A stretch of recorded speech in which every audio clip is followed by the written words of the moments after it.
keep being told don't keep your crypto anywhere but a hard wallet due to if systems get hacked, cyber attacks, it would be frozen everywhere else. What does that look like for DWP? If Anchorage is hacked, you have a whitelisted wallet. The only place that they can send that crypto back to is your cold wallet. Like, you're the only person that whitelists whatever wallet you're going to be able to send to. It's a 24-hour release, so that's their SLA.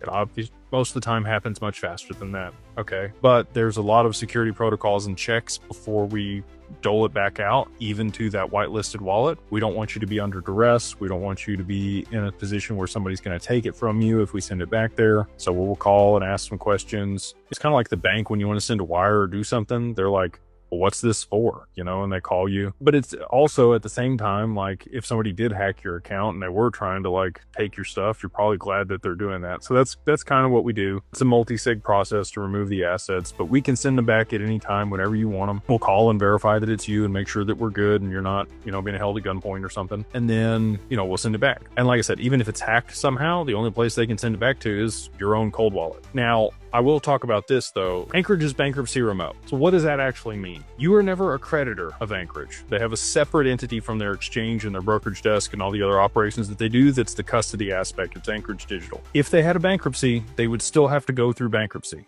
They would have to go through a restructuring, but your assets would never be taken. They're always yours. This is an FBO account in your name at that institutional custodian. But you wouldn't have access to those assets until after the bankruptcy proceedings were over. They would be held in that account. So that kind of sucks. That's the best we got right now. We're working on solutions with other people that might be relief of stay. So what does that mean? Well, relief of stay is where another trust bank would step in same day and there would be continuity to your account. So you would never miss a beat, even if, you know, whatever the large bank was went out of business. That's relief of stay versus bankruptcy remote. And we want to be able to distribute these assets across multiple custodians. So that's something we're working on over the next 12 months.